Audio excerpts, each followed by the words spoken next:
Hello दोस्तों, स्वागत है आप सबका आपके अपने YouTube channel biology by KD sir पे।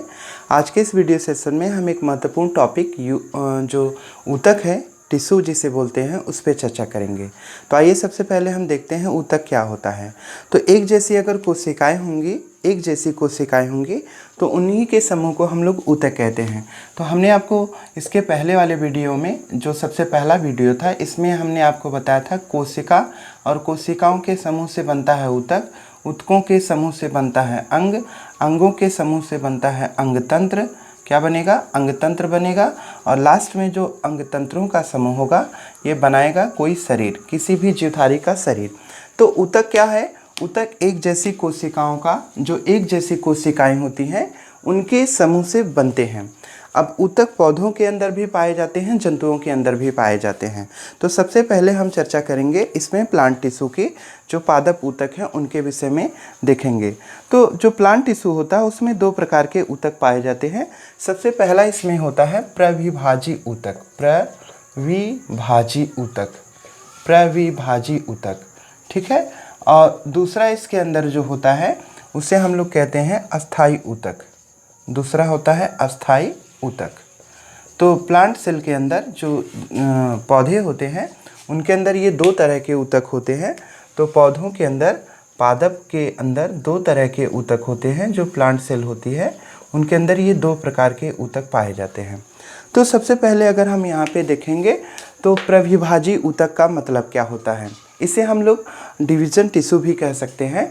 अब ये प्रविभाजी ऊतक ऐसे ऊतक होते हैं जो हमेशा विभाजन करते हैं। ये भी एक जैसी कोशिकाओं से बने होते हैं और ये हमेशा विभाजन करते हैं। तो जैसे पौधे के अंदर जो वृद्धि और विकास की क्रिया होती है, जहाँ पे वृद्धि और विकास होता है वहाँ पे मुख्य रूप से ये ऊतक पाए जाते हैं। जैसे जड़ हुई, और उसके अलावा पौधे का शीर्ष भाग हुआ।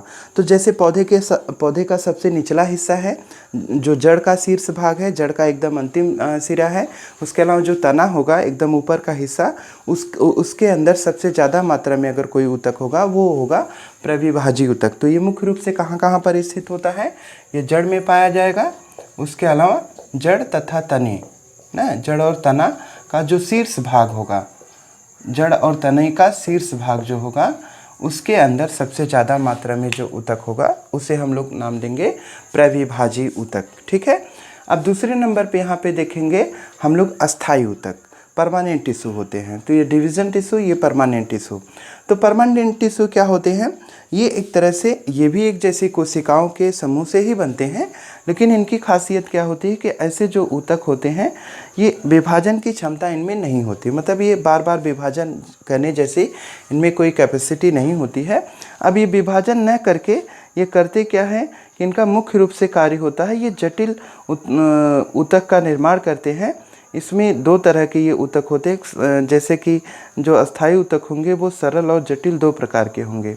तो जो सरल ऊतक होते हैं वो एक जैसी कोशिकाओं का निर्माण करते हैं। जैसे कि अगर हम बात करें जड़, तने और पत्ती की, तो उनमें सरल ऊतक पाया जाता है। अस्थाई ऊतक में सरल ऊतक होता है, इनमें भी वृद्धि होती है।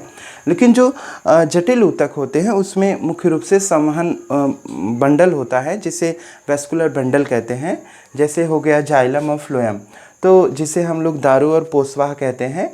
तो जाइलम और फ्लोएम ये जो ऊतक होते हैं वो किस में आ जाएंगे? जाइलम और फ्लोएम ये ऊतक आएंगे किसके अंदर? ये आएंगे अस्थाई ऊतक के अंदर।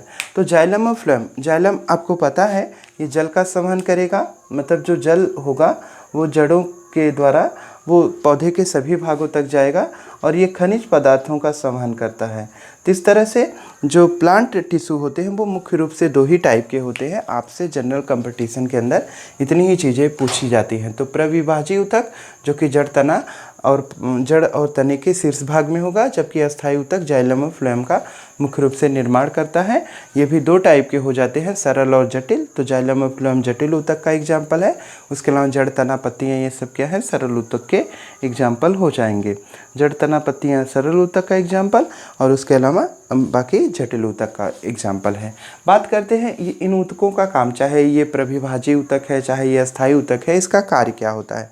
तो मुख्य रूप से ये दोनों ऊतक जो होते हैं ये जैसे जो जल होगा, खनिज पदार्थ होगा, उनका अवशोषण नीचे से करेंगे और पौधे के सभी भागों तक पहुंचाने का, जड़ जैसे तने तक, पत्तियों तक, शाखाओं तक, सभी भागों तक ले जाने का कार्य करते हैं। बाकी इसके अलावा जैसे पत्तियां हैं वो भोजन बनाने का काम करती है, भोजन बना के उसे पौधे के सभी भागों तक पहुंचाने का कार्य करती हैं। तो जैसे पत्तियां भोजन बना के फ्लोएम के द्वारा पौधे के सभी भागों तक ले आएंगी, जबकि जो जल होगा वो जड़ से खनिज पदार्थ को, जल को मुख्य रूप से ये पौधे के सभी हिस्से तक, सभी भागों तक ले जाने का कार्य करता है। अब इसके बाद हम चर्चा करेंगे इसमें जंतु ऊतक की, जो एनिमल टिश्यू है उस पे हम लोग देखेंगे। तो जो जंतु ऊतक है वो कई टाइप का होता है। तो जो एनिमल टिश्यू है, जंतु ऊतक है, इसमें कई भाग होते हैं। एनिमल टिश्यू कई टाइप का होता है, तो इसमें भी हम कुछ मुख्य रूप से देखेंगे ये कौन कौन सा है और क्या करेगा। तो इसमें अगर हम देखेंगे एनिमल टिश्यू के अंदर तो कई सारा ऊतक है, जिसमें सबसे पहले नंबर पे हम देखेंगे यहाँ पे, तो एक ऊतक होता है जिसे हम लोग कहते हैं एपिथेलियम ऊतक। तो पहला जो ऊतक होता है इसे नाम देते हैं एपिथेलियम ऊतक, एपिथेलियम ऊतक। अब ये एपिथेलियम ऊतक क्या होता है? एपिथेलियम ऊतक जो होगा ये मुख्य रूप से हमारे शरीर का जो आंतरिक भाग होता है, मतलब शरीर के अंगों का जो आंतरिक भाग होता है उसमें पाया जाता है। तो जैसे अगर हम बात करें, हमारी जो आहार नाल होती है ओइसोफेगस होती है, एलिमेंट्री कैनाल होती है, उसके अंदर की जो परतें होती हैं वो एपिथेलियम ऊतक की बनी होती हैं। तो हमारे शरीर की जो आंतरिक अंग है उनमें मुख्य रूप से क्या होता है? एपिथेलियम ऊतक पाया जाता है।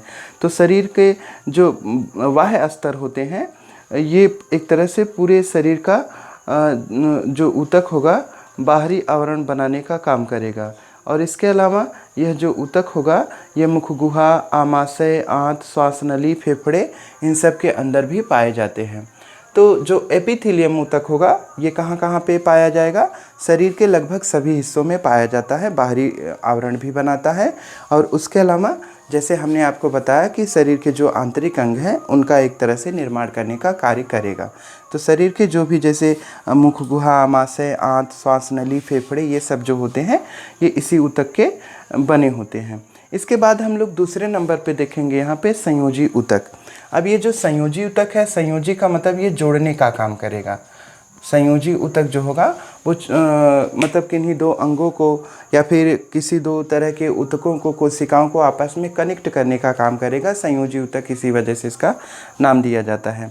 तो ये जो संयोजी ऊतक होगा वो विभिन्न तरह के अंगों को जोड़ने का कार्य करेगा और सहारा प्रदान करने का काम करेगा।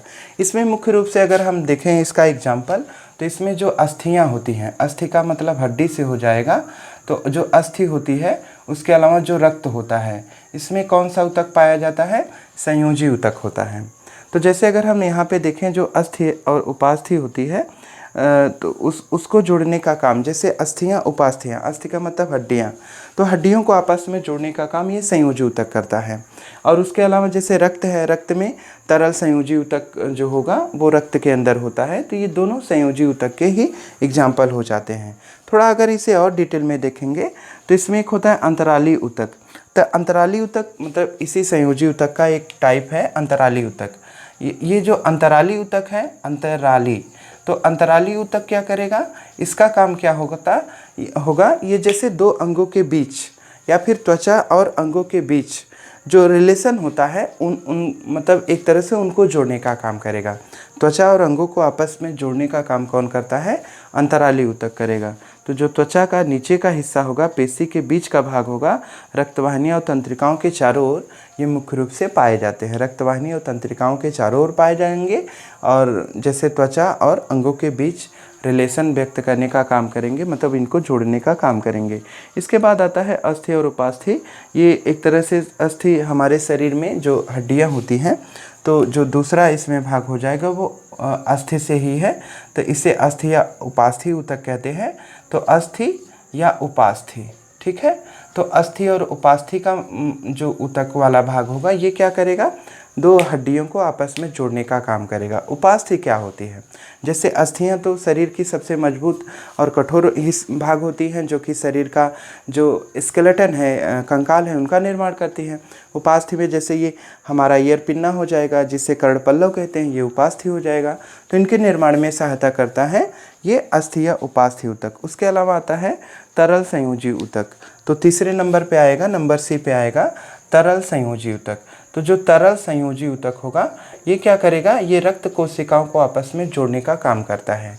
तो जो ब्लड सेल होती हैं जैसे आरबीसी, डब्ल्यूबीसी, प्लेटलेट्स, ये सब जो होते हैं ये क्या करते हैं, एक तरह से तरल संयोजी ऊतक के बने होते हैं। तो अगर इसी में हम बात कर लें जो संयोजी ऊतक है, इसमें जैसे आरबीसी है, तो आरबीसी क्या करेगा, अगर आरबीसी की कमी हो जाएगी, तो आरबीसी की अगर कमी होगी तो ऐसी कंडीशन में एक बीमारी होती है जिसे एनीमिया कहते हैं। तो एनीमिया वाली जो बीमारी होती है उसमें रक्त की कमी होती है, खून की कमी हो जाती है आरबीसी की मुख्य रूप से। इसके अलावा डब्ल्यूबीसी होता है, तो जो डब्ल्यूबीसी होगा अगर इसकी कमी हो जाएगी तो ऐसी कंडीशन में हमारे शरीर के अंदर जो रोग प्रतिरोधक क्षमता होगी, तो जो प्रतिरोधक क्षमता होगी, रोगों से लड़ने की जो क्षमता होगी वो कम हो जाती है। क्यों? क्योंकि जो डब्ल्यूबीसी होता है वो जो रोगाणु होते हैं उनका भक्षण करता है, उन्हें खा जाता है। इसके अलावा हमारे शरीर के अंदर होता है प्लेटलेट्स। ये प्लेटलेट्स क्या करता है, प्लेटलेट्स मुख्य रूप से रक्त का थक्का बनाता है। तो ये रक्त का थक्का बनाता है तो ब्लड क्लॉट करने का काम करता है। अगर इसकी कमी होगी तो जो ब्लड होगा वो जम नहीं पाएगा, उसका थक्का नहीं बनेगा, चोट वगैरह लगेगी। तो ऐसी कंडीशन के कारण लगातार जो ब्लीडिंग होगी उस वजह से मनुष्य की डेथ हो जाती है। तो इस तरह से दो टाइप का ऊतक मैंने आपको मुख्य रूप से यहाँ पे डिस्कस किया। तीसरे नंबर पे अगर यहाँ पे देखेंगे तो तीसरे नंबर का जो ऊतक होता है उसे पेशी ऊतक कहते हैं। तीसरे नंबर का जो ऊतक होगा उसे पेशी ऊतक कहेंगे। तो इसका एग्जाम्पल भी मैंने डिस्कस किया, इसका एग्जाम्पल अब देखते हैं। पेशी ऊतक, पेशी से क्लियर है, मांसपेशियों से है, मस्कुलर टिश्यू हो जाएगा। अब ये जो पेशी ऊतक होते हैं इनका कार्य क्या होता है। पेशी ऊतक एक तरह से हमारे शरीर के अंदर जो ऐच्छिक, अनैच्छिक और हृदय पेशियाँ होती हैं उनका निर्माण करता है। तो इसमें एक तरह से ऐच्छिक अर्थात जो इच्छा अनुसार कार्य करती हैं। इसके अलावा अनैच्छिक पेशियाँ होती हैं, अनैच्छिक भी होती हैं जो इच्छा के अनुसार कार्य नहीं करती हैं। इसके अलावा एक हृदय पेशी होती है जिसे हृदय पेशी कहेंगे, हृदय पेशी कहेंगे। तो ये तीन तरह की पेशियां हमारे शरीर के अंदर पाई जाती हैं। ऐच्छिक पेशियां इच्छा अनुसार कार्य करती हैं, जैसे हाथ हो गया, पैर हो गया, ठीक है, आँख की पेशियां, मांसपेशियां हो गई, मुंह की मांसपेशियां हो गई, जो इच्छा अनुसार कार्य करती हैं। अनैच्छिक पेशियां मुख्य रूप से आंतरिक अंगों में पाई जाती हैं, जैसे फेफड़ा हो गया, हमारा पाचन तंत्र हो गया, हम खाना खा लेते अपने आप पचता है, उसमें हमारी इच्छा से कोई मतलब नहीं है।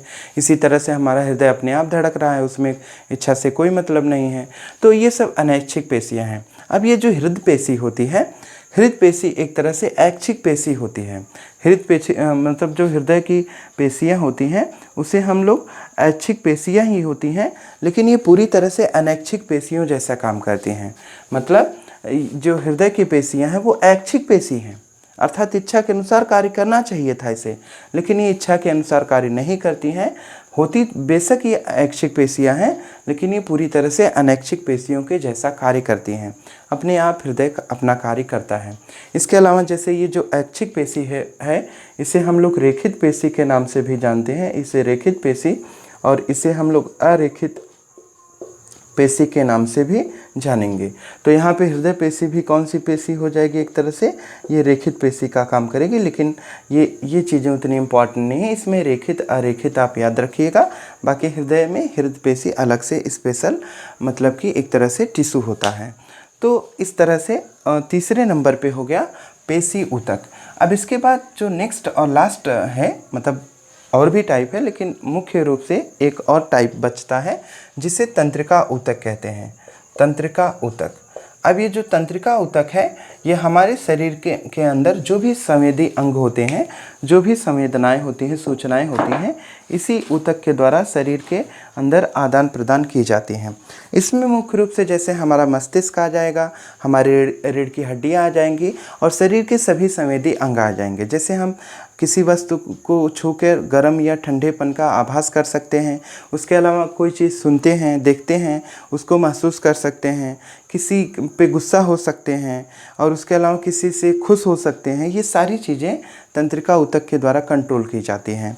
तो जो तंत्रिका ऊतक होता है, तंत्रिका ऊतक मुख्य रूप से तंत्रिका कोशिकाओं का बना होता है।